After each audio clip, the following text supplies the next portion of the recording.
Hello and welcome to Deep in Pact, a proud member of the Duff Network where we dive deep into our most second work 5 years on. Coming up next is Elliot Diebold. And that was Reuben Morehouse. And we are back to talk about the interlude for Chapter 4, the final chapter. Yep. It's another textbook. It's Black Lamb's Blood, the book that was given to Blake by the lawyers to read. Yeah. So, we've got some snippets of what it's about. And basically, we dive into it more in this chapter. It's kind of a cross between a theoretical work on the morality of diabolism and a biography of its author. Yeah, I there's a certain irony. This book spends about half the time referring to the rest of diabolists as narcissists who don't think of the future, and then it spends the other half talking about the life of the author. There's a little bit of hypocrisy mixed into what I think otherwise is a book that mostly achieves the goal of the author. Yeah, the start of the book kind of talks about how every author's first work, at least for diabolists, is quite masturbatory, and I'm going to try and avoid that and say something a bit grander, but then it kind of just devolves into that anyway. Yeah, which is fun. They kind of take a high road at some points where they're like, yeah, a normal book would just go into the specifics of the fight, but I'm not going to do that. And then they just talk about some other aspect, and it's like, that is unique and probably good, but you are still talking about yourself and your experiences. Yeah. I love this chapter, Elliot. Like, I think this is my favorite chapter so far. The interludes are always special, but this one it just is the perfect blend to me of like world building lore and interesting weird situations and, new information and all that stuff. Yeah, I absolutely loved it as well. It ties into the world. It ties into Blake and Rose's story. It's just fantastic in its own regard. I really liked it as well. Yeah. So it starts out with the author kind of describing their desire to do good, even as a diabolist, and kind of discussing the meanings of right and wrong and good and evil. And those words are all capitalized. Yeah, I love, this is introduced right in the first paragraph. It's like the final word of the paragraph is the word wrong, but capitalized. And that's really, this book tries to talk about, as you said, right, wrong, good, evil, fair, unfair. And in doing so, it has to sort of work around the concept of karma, and that effectively in this universe right now, there are correctly right and wrong things. And so it does this. And and devils and demons are seen as objectively wrong and evil. And so the author capitalizes these when they're talking about that aspect of the universe, because it's like, you need to distinguish somehow about when you're talking about something that you think is wrong and something that is kind of, at the moment, objectively wrong. Yeah, I love this kind of discussion because, in our world, I don't really believe in the concepts of good and evil as they apply to, like, labels for humans, right?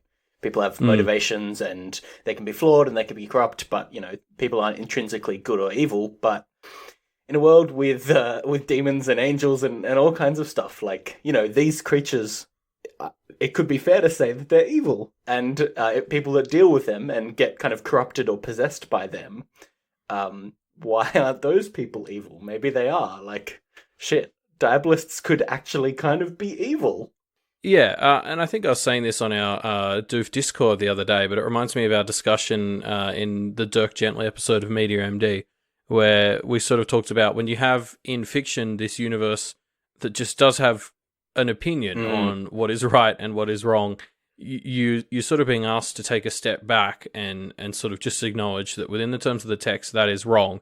But then also I think the reason authors do that is to then get you to sort of ask, you use that to challenge your own assumptions in the world. Like, when they set up fictitious borders around what is right and wrong, that I think that encourages you to look at what maybe are what borders you have constructed in your own life to sort of draw the same lines in real life. Yeah, I mean, thinking about creatures like a demon, right, that does evil things, I'm sure there's a way to kind of abstract that out and apply those same acts to things that could be done in the real world, like, a demon murdering a bunch of people.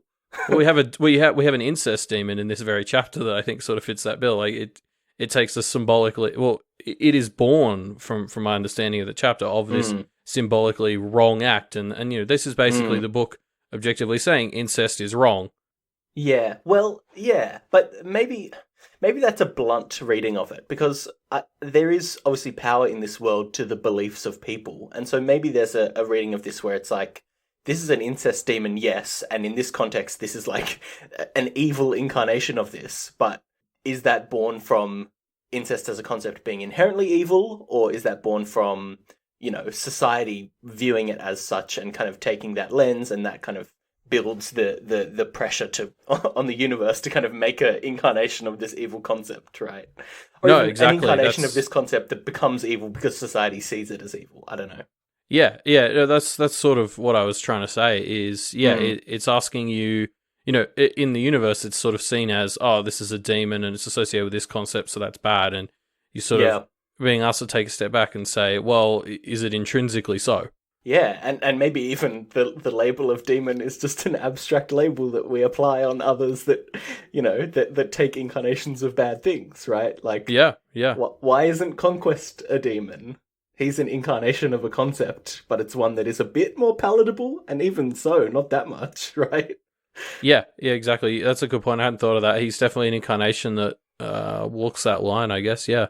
Mm. So I want to pull out a quote here from the chapter, which I really like, where the author says, "I've known since I admitted that I was a diabolist that anything I wrote would have to be something that offended certain parties and marched to a different rhythm." And I really like this because it pulls out the phrase, I want to pull out the phrase specifically, "since I admitted I was a diabolist," right? Yeah. Because this is a theme throughout this chapter of the author kind of, at some point in their life, they have a very religious upbringing, and at some point in their life, they have to admit to themselves that they are a practitioner that has spent enough time working with demons that they're a diabolist now. And that's something they have to kind of wrap their head around. And it kind of indicates, there is this path of just kind of happening to fall into diabolism, right? Out of background, out of a desire to seek power or to do good. You can fall into being a diabolist. Yeah, and exactly what that label means is something that's discussed later. But, this doesn't sound like anyone we know, right? Like... No, totally. Our main character clearly isn't walking a version of this path where they are falling into being a diabolist. I mean, being pushed in some ways, right? The lawyer's obviously pushing Blake in that direction, but the Pooh's binding wasn't the lawyer's doing. Blake's just kind of slid into that. And something that I really love is at the end of 412, the previous chapter, Blake talks about feeling like, oh, I bound this evil thing and it's made the place better, right? Like I feel like he's right on that. He's right on the precipice of taking that step and going, oh, I can just bind all the demons and then everything will be better, right? Yeah, which is exactly what this author set out to do. And I mean, like, it obviously, like, this is meant to mirror Blake's story. But I think what's interesting is it's not just mirroring Blake's story in the sense that Wildbow put this interlude at this point in the story to make us think on it, which is part of it. But even in universe, it lines up because this book was given to Blake by the lawyers to sort of cause him to question his own path that he's currently walking, which I think is brilliant. And Pact has been doing this a lot, where it blurs the line between meta text and text, and I think this is just another great example of it doing that. Yeah, I mean, this is one of the best possible things the lawyers could have done to get Blake interested in being a diabolist, right? Like, this book is the equivalent of them saying, hey, look, it's not so bad. Like, you can do good. And then obviously later, once he's crossed that line, it's easier to be like, but instead, why don't you do this? So I also just love that throughout this whole arc, throughout all of Arc 4, we've kind of had these beats of Blake kind of getting more into the book. He first gets the book in 4.1 and, he's obviously not keen. He reads it and he doesn't really comment on it, except kind of neutrally saying, oh, it didn't really have what I needed at the time. And then later when he's talking to the Knights, he calls it propaganda, but he says, well, it wasn't completely wrong. That's honestly, like, I think when he specifically said that, I was like, God, I want to see this book. And now I have seen a bit of this book, and I do have to say, like, I completely agree with his read. There's bits in this book where I'm like, but there's a lot of also other bits where I'm like, like, fair. Yeah. Like, the thesis of this book, as I see it, is really, I think it is possible to use this stuff for good, like to do diabolism for good. It's just really fucking hard, and both individually and on a societal level, and probably just not feasible. Yeah, I mean, possible, yes. Realistic, no. I think is kind of where the book lands. So the author kind of describes their approach to writing the book and their efforts to study their peers and kind of to break new ground by studying karma or lingering effects of demons. Yeah, I guess I got a little bit confused in the distinction between those two, but maybe that's because I'm trying to treat them as separate things, which is maybe they're more interwoven than I thought. But I like this idea that the author has where, just sharing books that have specific rituals and ideas is just like a stopgap of only sharing a little bit, and really that's not propagating the real techniques and tactics, and that's why we see references to diabolists having masters, because I think you actually need to learn the reasons for the methods, not just the methods. It's like that whole like show you're working in maths thing from school. Like you don't just give the answers, you got to show how you got there, and that's sort of this discrepancy that I'm getting here. Yeah, definitely. And of course, Blake does not come from that background.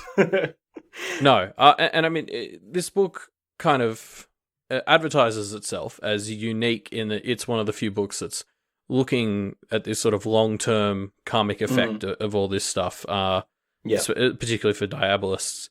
And it's important because, Blake is someone who I think part of his grandmother's original instructions were he has to leave his life with less debt than he started with. So, good thing he's actually getting a book that's kind of like, hey, here's some ideas on how you could do that. It's a good point. I mean, so this author is kind of describing their life throughout this book. It's so tragic. I mean, so they've spent their life being incredibly careful, basically. They fucked up a few major times, but basically even the scales, karmically speaking.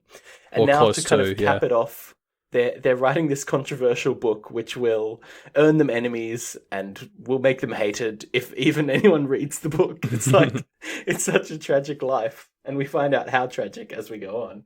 Yeah, they're definitely a true sort of martyr. Like, they know they're probably going to get killed for what they're saying, but they just feel this need to say it. And I mean, there's so many points in this book where you really get this sense from the author that they're saying, I don't think anyone's going to read this, but like, please just someone do. And like, I just want to plant seeds of these ideas in people's heads. Like, just, it's a desperate plea to spread this, ultimately the thesis of this book, but this idea that, this stuff isn't inherently wrong. It's just too easy to use wrong, and we just need to change how we approach it. Yeah, totally. So, this is where we dive more into the author's story. Yeah. They describe the first demon that they ever encountered. Their father was kind of a preacher/exorcist, and they accompanied him to deal with a demon, an incest devil, a kind of incarnation of incest, like we referenced. Yeah. And so it's just basically a super fucked up episode of Supernatural. Yeah. You wouldn't want to send brothers Sam and Dean up against this one. Or would you? Depends on what fandom, what part of the Supernatural fandom you're in. Based on what I've seen, I think a fair chunk would. But we learn a lot about, like, this book, this chapter constantly sneaks in new bits and bobs about like the lore of the world. And we get some bits here. So like we get evangelists who seem to be like the opposite of diabolists, in that they specialize specifically in like angels. And I thought that was interesting because the author spends so much of this book saying diabolism can be used for right.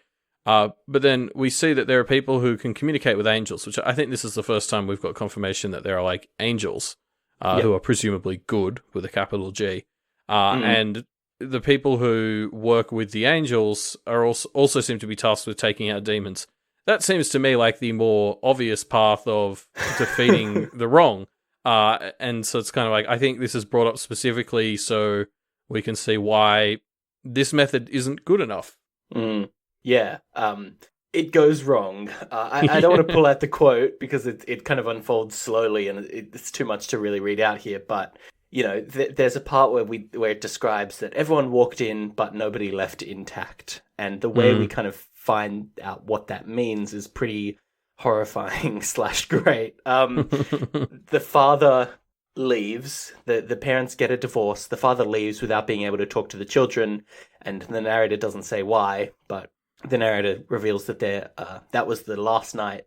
The night before they went to the incest demon was the last night they were able to find pleasure in their own body. And they realize what has gone wrong when the siblings come home. The narrator can't look their sister in the eye, and it happened after a fight with an incest demon. So you can kind of put together the rest there. Yeah, it wasn't until the line about not being able to look the sister in the eye that it finally clicked for me, and I scrolled back up and reread all this, and it was like on that brief reread, it was like oh god, yeah. like all those clues and hints from the previous 4 chapters were finally clicking, and I was like, oh, this is it makes what Blake went through with Pose look like nothing really. Yeah, I mean, well, Pose was a moat, right? This is he was just a full-on devil. That has infected them with incest energy, I guess. I mean, that's my understanding. Yeah. So I want to pull out something here. So there's a quote when the author's talking about this part, where the author says, "I was 17 years old, doing the sort of things 17-year-old boys are particularly inclined to do." Right. But when the lawyers, or the driver of the lawyers, first gave the book to Blake, he mentioned, your grandmother knew the author and was quite fond of her. And so there's some gender inconsistency going on here, right? And it pays off later, but for now it's just kind of a bit confusing. I had the picture of this book is written by a woman in my head, but that was, that was back in 4.2, right? So when you reread this, I was like, oh, the author's a woman, and then I read it, and the author's a man, and I'm just kind of like, huh? Oh, I must have just misremembered it or something, You just kind of write it off as, oh, I must have been mistaken. But then this kind of moment of confusion pays off later in a really cool way. It's a very fun little beat. After sort of having this pointed out to me, I noticed as well towards the end there's a bit where the author references their facial hair growing out, which is definitely meant to point you in the direction of them being male. I just like that as a little moment where it confuses you, and then kind of you realize later on what's going on, or maybe you don't, and you only really realize what's happened on a reread. I mean, it's a cool bit. Yeah, I also like. There's a little bit where the author discusses how they realize their siblings have lost their faith in God. I was assuming that they're talking about God, and then the author sort of says, which is funny because they haven't, the diabolists in the families, by their understanding, the only one who still believes in God. And their reasoning, or their sort of idea behind this is that, they believe that God exists, but they don't have faith in God. And they compare it to, when you sort of realize your parents are just human, but then you realize they are still your parents. And it's like, the author's like, yeah, there is God or whatever, but what's he done for me lately? Type deal. They've got to strike out on their own. And as the siblings kind of lose their faith in God, the author kind of describes their fall into diabolism and how they kind of get more involved in it. They talk about having this long journey of struggling to realize that they should be a diabolist, and having to kind of come along this journey through self-hatred to really get there. Yeah, it's more evidence that there is this path of, hey, come to be a diabolist and kind of get over the fact that you're a diabolist and just do it. Yeah, well, I mean, the part of the story is basically, I was trying to learn about demons and stuff to fix their problems, but I didn't want to be a diabolist, and I had all these lines I wouldn't cross, and it was only once I finally got around to crossing them that I suddenly started to make progress. And so, crossing these lines is not such a bad thing, Blake. Yeah. And the author never says what those lines are, but presumably it's, summoning demons, binding demons, all that stuff that really makes you a diabolist. Blake has done. Right? Yeah, well, Blake, in the last arc. didn't worry too much about crossing those lines. But what Blake hasn't done is what the author does next. Become an apprentice to a diabolist named Jeffrey, and live with him and his other apprentice, Lucrezia. And Lucy. Let's just call her Lucy, yeah. So the author is living with them when Jeffrey summons a demon, Agares. Yeah, and I wanted to play out this one quote from this part of the story, where right towards the start, the author sort of goes, "I spent a full night and 2 days awake, writing and revising the written contract. Jeffrey barely skimmed it before agreeing." And I feel like this is almost not just sort of going over how Jeffrey is so much more competent and confident, but again, it's highlighting that lack of concern for the future. Jeffrey's just sort of like, yeah, the contract looks good, like, future Jeffrey's problem, I guess. Fine. Yeah, and later on, the diabolist makes reference to, the author makes reference to kind of the different tiers of diabolist and puts Jeffrey towards the top. The best diabolists, people like Jeffrey, and I think it's important for the author's thesis here to point out Jeffrey doesn't seem to give much thought to what could go wrong down in the long term. He's only really paying attention to the now. And that seems to be what really separates the author apart from most, I even want to say, practitioners, not just diabolists. Yeah. Here's a fun fact for you, Elliot. Fun demon fact. Agares, the demon that Jeffrey summons, is mentioned as a Duke of Hell in the same texts that we were talking about when we talked about Pose as Marquis Andras. Man, so much pronunciation in that sentence. Anyway, the author gets pretty concerned by the plans that Jeffrey and Agares are planning, but is kind of bound from doing anything by the contract that he signed. So he convinces Lucretia to intervene, and she is killed. Mm-hmm. The author tries to reach out to some demons and use his demonic knowledge to exact revenge, but he fucks up. Jeffrey doesn't get hurt, but the author does go into some heavy karmic debt as a result. Yeah, so there's a lot to talk about here. First of all, I guess don't bring your friends into this, even if they're another budding diabolist. Uh-oh. Is that the message? I think it probably is a little bit, but there's some interesting bits here. So first of all, like, it's pointed out to us that Jeffrey wasn't using this demon to fight like some particular like humans. He was specifically going after like gods. And trying to upstage some of the gods, which I think is interesting because I reckon that actually ties into what the author suggests. Like, the author is basically, towards the end of the chapter, when the author suggests this amendment to what is essentially the agreement set upon by all the gods. I think it's important that Jeffrey was ultimately using demons to fight the gods, because that's sort of, I guess, foreshadowing this idea that the gods, are not necessarily always correct. Yeah, definitely. I think there's a lot of kind of weaving threads that... this is what I want to talk about with this, actually. I'm jumping ahead a bit in our notes, but I think this is the right time to bring it up. You made a little misstep before, Elliot, when you accidentally mentioned you were referring to this chapter, but you called it the book instead of the chapter. And I think that...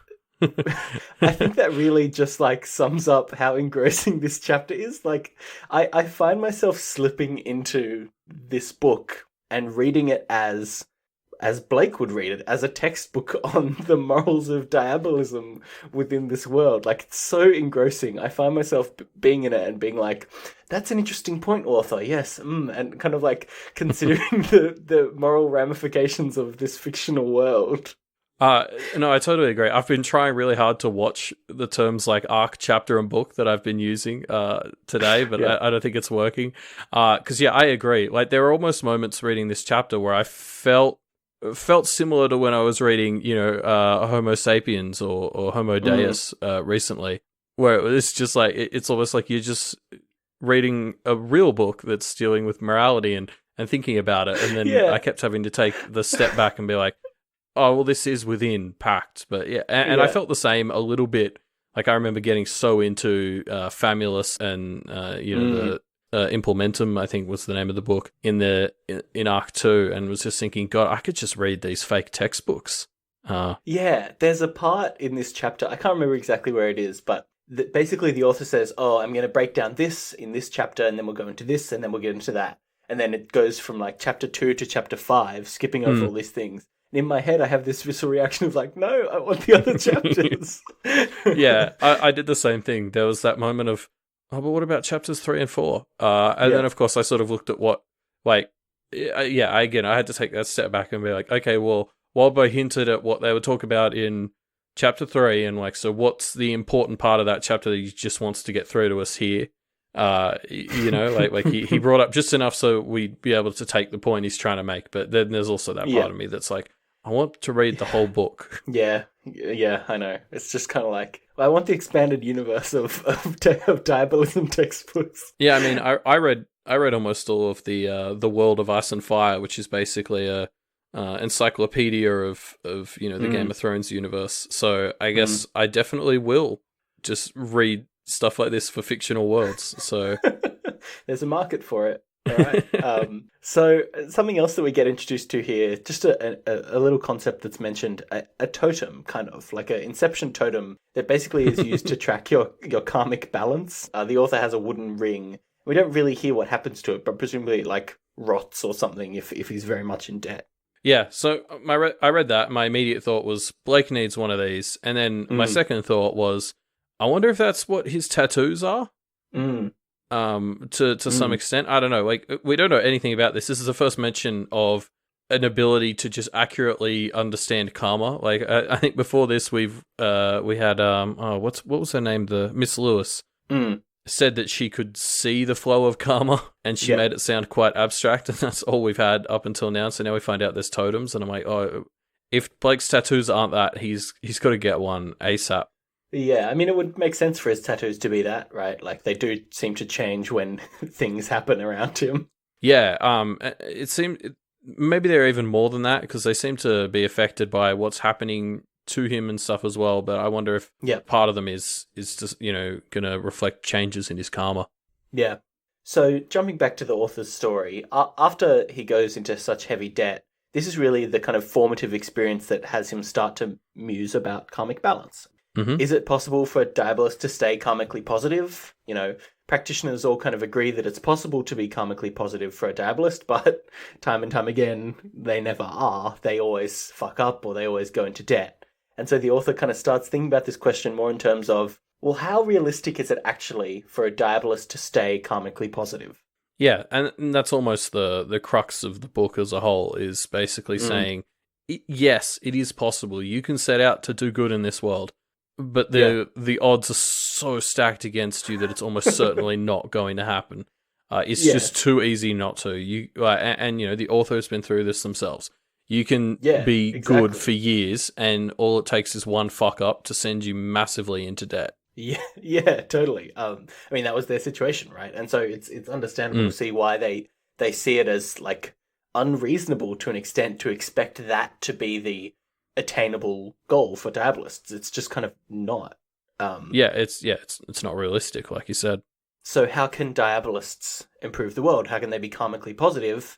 There are solutions that revolve around the individual. Diabolists becoming more selfless, kind of rallying together to be better people. But the author kind of rightly, I think, sees this as very unlikely to ever happen. So any possible solution to this question has to be a more societal change to the way diabolism works. Yes, and so then from there we basically go into all the reasons that is really hard and probably not going to happen easily. Yeah, so one of the things I want to point out here is the author talks about how much of a kind of self-fulfilling cycle it is that society also hates diabolists, and how this is actually so hurtful because the author theorizes that like themselves, like they did, on average, a diabolist probably does a bit more positive than negative overall in the world. They bind demons, they help out around the place, and sure, some things go bad sometimes, but on the whole, it's in their best interest to stay basically neutral or positive, right? Yeah. But, diabolists who are very new and do bindings that they can't handle and unleash big bad things, or diabolists who are very, very experienced, kind of the top of the line, and get away with doing consistently bad things, that's really where the bad karma from diabolism comes from. But those kinds of diabolists aren't the kind that people will hunt down if they ever hunt down a diabolist, right? Because the newer ones will already be dead by that point, and the more experienced ones are too good at what they do. And so what actually happens is people hunt down the middle of the road diabolists that are actually doing a bit positive and, take them out of the picture, right? Yeah, I mean, it's a classic sort of stigma, and And what's happening is when you attack these moderate diabolists who weren't planning to do evil, diabolic things, Yeah. when they're attacked, they usually have no choice but to unleash these things they promised themselves they wouldn't. Yeah, I mean, they're backed into the corner, right? Yeah, and yet again, I have to emphasize that this doesn't sound familiar. Yeah, well, yeah, this book obviously is very on point for Blake. I don't even think. I mean, that's obviously one situation, but also, let's say you are hunting down a diabolist and you kill them. Yay for you. Now there's these other demons that somebody has to deal with, and it's not going to be you, and it's not going to be the moderate diabolist anymore. So I guess you've just kind of handed a resource to the more extreme diabolists, or someone who's too inexperienced and will fuck it up. It's like, another good point. Yeah, it really just does make everything worse, that situation. Like, the stigma around diabolists just means that this becomes more self-fulfilling. Yeah. And so the author concludes, this is a pretty fucked situation, and so it needs a pretty fucked solution. And so they come to their kind of most controversial set of points. Mm-hmm. One possible answer to the problem is one that will make everyone hate the author, but is to intentionally provide texts about demons to non-diabolist practitioners, allowing them to, learn how to defend themselves. This would obviously allow practitioners to protect themselves and be less prone to attacks from diabolists, and would weaken kind of trade between diabolists by causing rifts about, or who's sharing these secrets. I don't want to share my knowledge, and hopefully stop the spread of diabolist knowledge. Yeah, I mean, it's basically, the idea of if they share the harmless and defensive parts, then, maybe that'll help have an overall positive effect. But they point out that there's going to be problems with this. Like, obviously, there'll be resistance from the diabolists who currently have an edge. You're also just spreading, like, it feels like a kind of gateway thing. Like, if you're spreading out some of the information related to diabolism, it's probably enough to start to point people more easily in that direction, I would think. Yeah, I think so. I mean, I'm sure the defensive stuff is different to the summoning and offensive stuff, but it would inform it to some degree. Yeah. Something that I want to kind of point out while we're reading this section is, back at the council meeting, Laird was confident that he knew enough warding to protect himself and his family against Blake's demons, right? Maybe someone has already taken this knowledge to heart to an extent. Yeah, I mean, I liked that idea when you pointed it out. I mean, we know that Rose Sr. liked the author, and this seems like an idea the author would have been spitballing around a lot more. So it would actually totally sort of track that Rose may have cut herself some sort of deal with Laird. Like, we know that Rose wasn't really under attack from the rest of the Jacob's Bell people, seemingly. And that could just be because she was a lot more competent than Blake and Molly. But it could also be that maybe she cut a deal for herself with them, of this sort, offering protections in exchange for them backing the hell off. Yeah, it's possible. So the other conclusion the author kind of points out is maybe instead of providing info, we make it so that diabolism is harder to do, that people tend towards more good, with a capital G, practicing. In short, change the awakening ritual. Over time, people would use a new awakening ritual that kind of shackles diabolism, and eventually, diabolism is something that only the most crazy turn to, or the most who are willing to be shackled to do good. Yeah, and so I like this idea because, first of all, it stops like new people sort of entering it. Like, you've got sort of the current stock, and if you can whittle away at that, or let them whittle away at themselves more likely, you don't have to worry about others stepping up to replace them as much. Yeah. There's actually a comment that I almost brought to this for our comment deep dive in 4.10 that discussed almost exactly this. They discussed whether it would be possible to sort of, to borrow like programming terminology, fork off the original like contract and sort of create a new license when practitioners awaken. And I actually really enjoyed that discussion back then, and it's great to see it sort of coming to the fore now in the actual story. I'm really excited to see if this is an avenue that the story goes down. Yeah, I mean it's interesting to think about, because presumably what gives the awakening ritual power is the spirits, right? Or not even presumably, I think that's explicit. But Yeah. the spirits obviously won't just adopt a new ritual overnight. Is this possible? Can you even do it? Can you convince spirits to pay attention to a new ritual and ignore the old one? I don't know. Yeah, I mean, well, it seems like, we're given a backstory where all of the gods and incarnations and stuff from back in the day got together and made this original contract, which is basically the seal of Solomon stuff is you signing up to those same rules that the gods and the incarnations and all the other spirits have to abide by. Yeah. And so, that has happened in the past, and it's a question of how could you get enough things, because I presume it would take a lot of people and power, and I use people very loosely as a term there, to get this updated. Yeah, I mean, how do you convince people, practitioners, others to get on board with this? I don't know. Yeah, well, I mean, as the author sort of says, I think getting a lot of practitioners on board with restricting diabolism would probably be a fairly straightforward That's probably the easier practice part to do. Yeah. So we also get a payoff to the gender confusion. The author talks about having masked their location and identity to, try and protect themselves from the inevitable wrath that these ideas will bring upon them. So does this mean that they're actually female? They're actually male? The lawyers got it wrong? Maybe their gender changed halfway through their life? It's kind of hard to tell, but it's just a fun little thing to think about.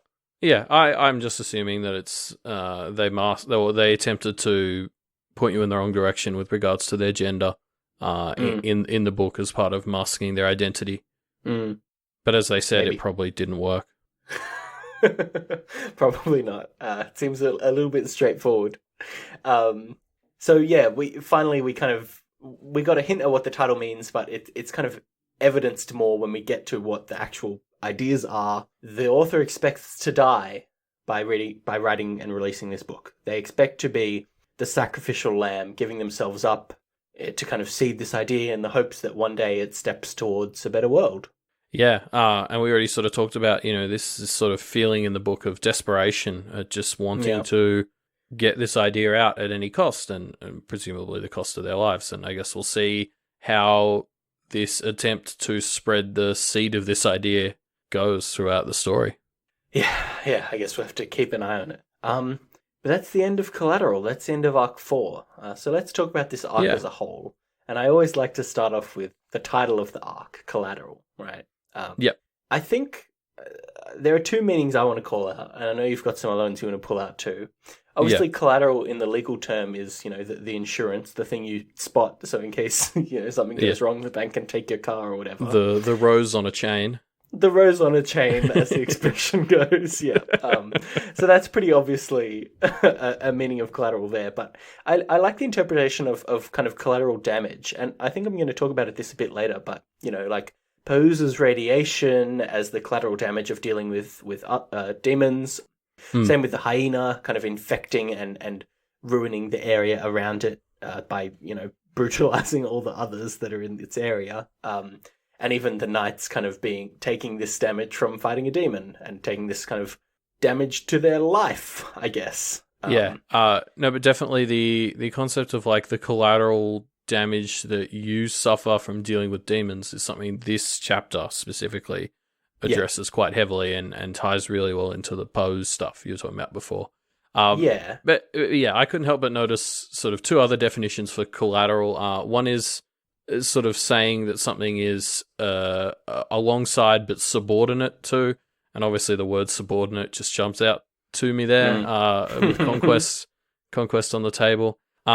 And then I think the other one is when you have things that are what's the word, descended from other things, but have diverged. So I think it's mostly used in terms of livestock. So you would say cattle. There's a collateral line of cattle that maybe has a new feature, so they've descended from the same ancestors, but they're separate. And I don't know, that I might be reaching here, but I think that ties into some of these ideas we're seeing with diabolism and this concept of starting a new starting a ritual. Collateral branch of diabolism. Yeah. Interesting.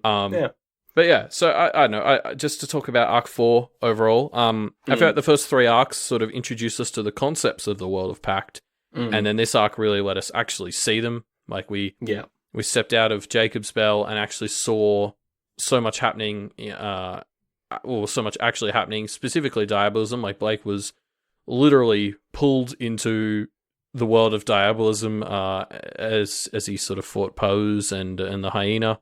And I think the arc also challenged us a lot to look at what we knew or what we thought we knew. So Pose was just inverting the natural order.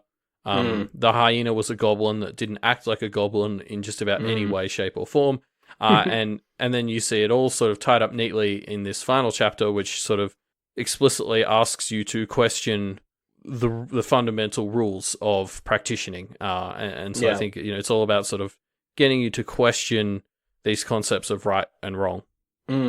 Conquest is another example of this, because he just is an incarnation, and so we're constantly sort of have brought up throughout this arc. Well, is it wrong for Conquest to do what he does? He's just evil. Yeah, he's just Conquest. He's a concept.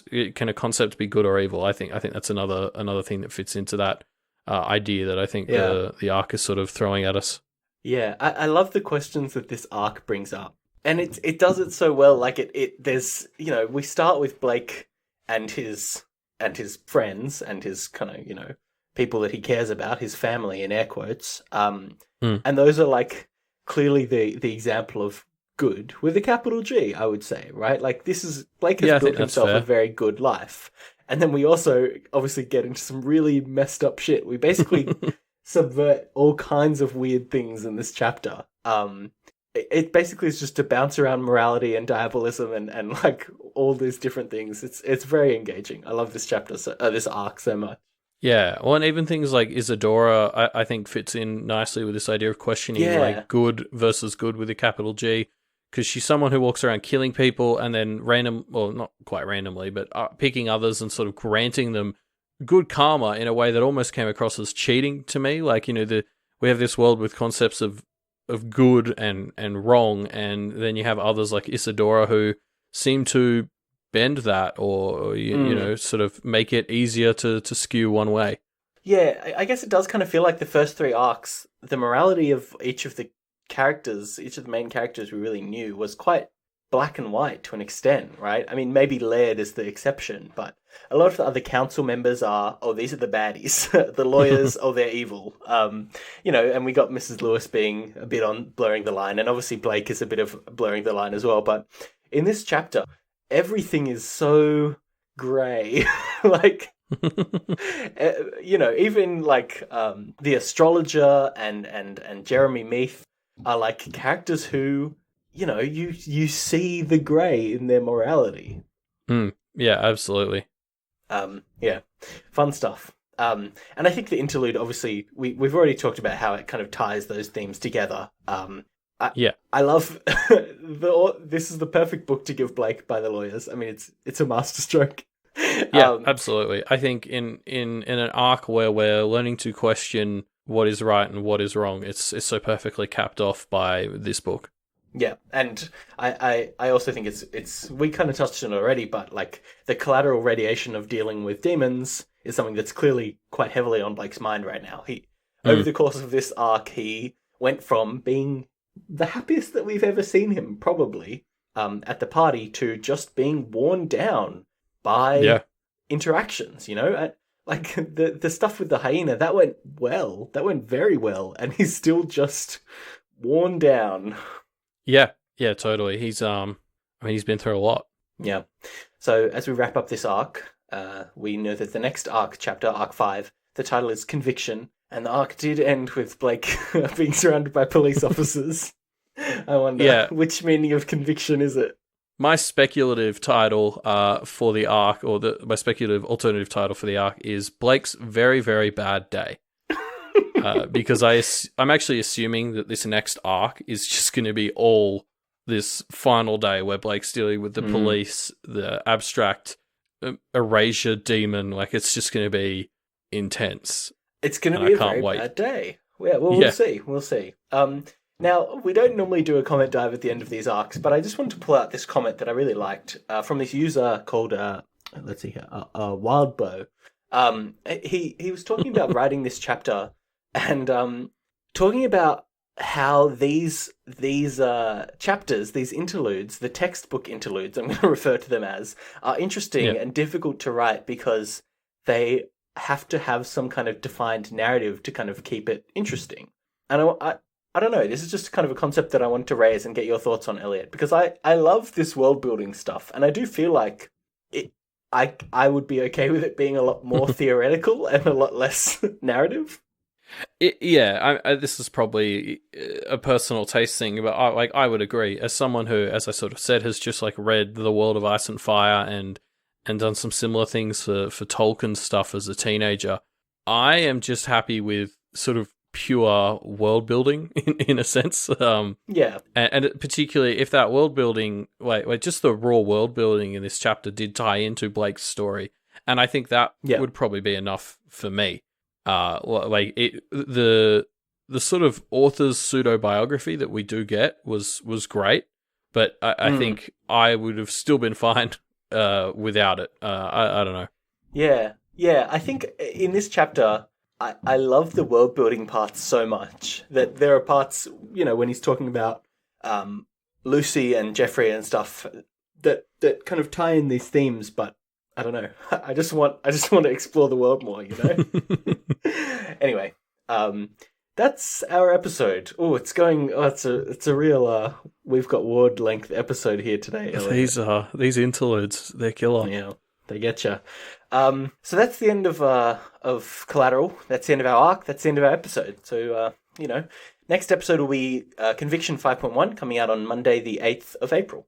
Mm-hmm. That's right. And if you want to, find out more about the rest of the Deep Impact episodes and all the other episodes of all the great shows on the Doof Network, head to doofmedia.com.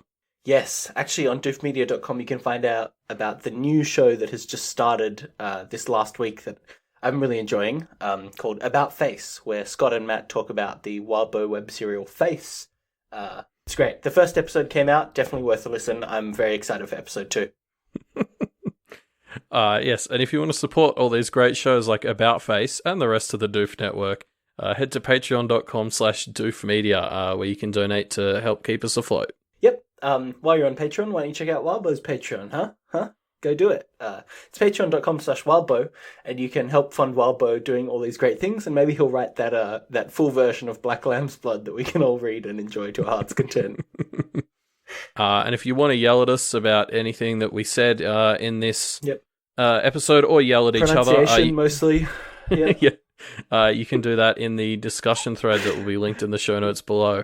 Yes, there's always a lot of great discussion threads, discussion topics that get kind of diverged in these threads. I always love seeing them. So I don't check it. I don't check in enough. I keep finding cool comments that are already too old, and I got to get in there more. You feel weird responding to it, don't you? When it's like, oh shit, this is a really good point, but it's been a few days. I don't know. Yeah. Well, it also I'm usually not checking till the next episode's already out. So it's like, am I allowed to comment in a 4.11 thread when 4.12's out? I don't know. What are the rules here? What are the rules? Anyway, the one rule is go into the discussion threads. There's a lot of good stuff happening in there. Talk about the chapter. It's fun. Why not? So apart from that, we'll see everyone on Monday for 5.1. See you then.